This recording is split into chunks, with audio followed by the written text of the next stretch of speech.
My name is Azrael Elias Medina, and this is my AVS 127 final on World War I aviation.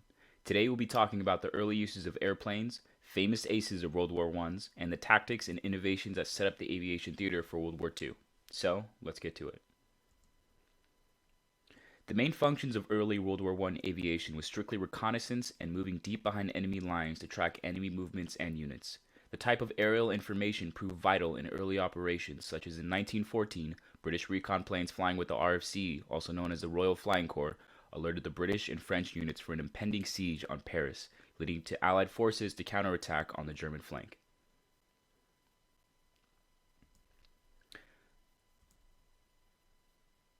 The strictly recon role for airplanes would change drastically as both Allied and opposing forces saw how valuable aerial information was becoming, so they would both innovate ways for arming their own planes to defend themselves as well as hunt down other aircraft.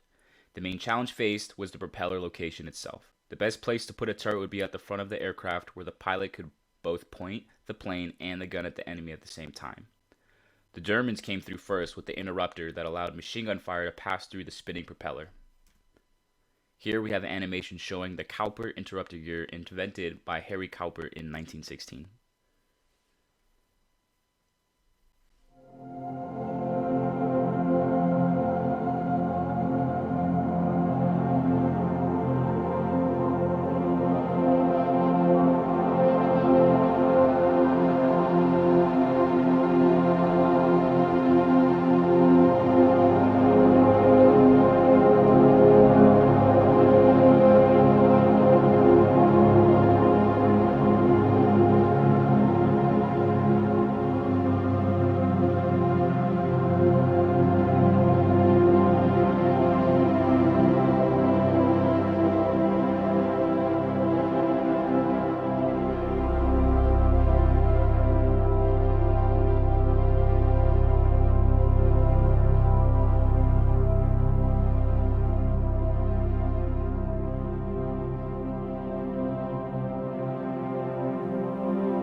With new mechanical innovations such as the interrupter, aerial combat intensifies dramatically. Through the trials of early dogfights, more experienced pilots are surviving through multiple incursions with other pilots, eventually ending up being known as aces. An ace is a military aviator credited with shooting down 5 or more enemy aircraft. So we'll go over the top 3 aces from World War I. Starting at number 3, we have William Billy Avery Bishop, who's a Canadian-born lieutenant colonel serving in the Royal Flying Corps. Bishop flew the SE-5A, which was considered to be a mediocre plane at the time, but still accrued a total of 72 victories, earning him the reputation of a crack shot. Next, we have Captain René Paul Fonck, who was a French-born airman serving in the French Air Service. Fonck was the highest-scoring ace for France and the Allies. Fonck flew a SPAD 7. He also developed a reputation for studying the tactics of his opponents and conserving ammunition during a dogfight. These stoic tactics did not carry over, though, into his personal life, with records of Fonck being quite a boastful man of his achievements. But no one could deny he was a superb pilot with a total victory count of 75. Lastly, we have the most infamous ace of World War I, being German pilot Manfred Albert Freiherr von Richthofen. Transferring to the German Air Force in 1916, Richthofen was an incredibly fast learner, and after a month of receiving his first Albatross, he had 6 victories against Allied aircraft. With his reputation growing, he painted his Albatross D3 bright red to flaunt his prowess in the air. To the British, he was known as the Red Baron, the French, the Red Devil. He was shot down on the 21st of April 1918 by a machine gun in the trenches he flew over. He was buried in France with full military honors. Richthofen gets a top spot with having 80 victories total until the time of his death. A lot of the successes aces had was the manner airplanes fought each other, in which lone wolf tactics were used quite commonly, but the countries at war saw a greater advantage to change their approach with the patrol style of engagement. Patrol leaders would try to get themselves above the enemy before attacking. At this point, formations would dive into enemy aircraft from above, then break off into dogfights. Another strategy developed would be to approach the enemy with the sun behind them, concealing their position until it was too late for them to react in time.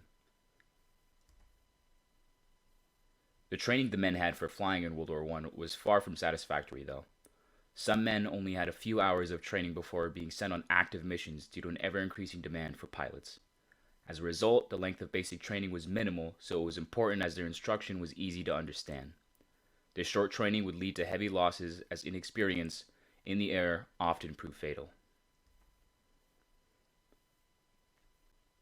Many young men saw being a pilot as a very glamorous role which would take them away from the front lines. Aviation attracted young, energetic recruits who were keen to be trained in this new way of warfare. The poster is just visceral propaganda tool used to recruit young able persons willing to serve in the RAF. All these innovations in airplanes and warfare would be setting the stage for an even greater role for aviation in World War II. By 1918, Allied bombers were already flying in group formations to attack German munition factories, leading to what would be a normal tactic in the Second World War.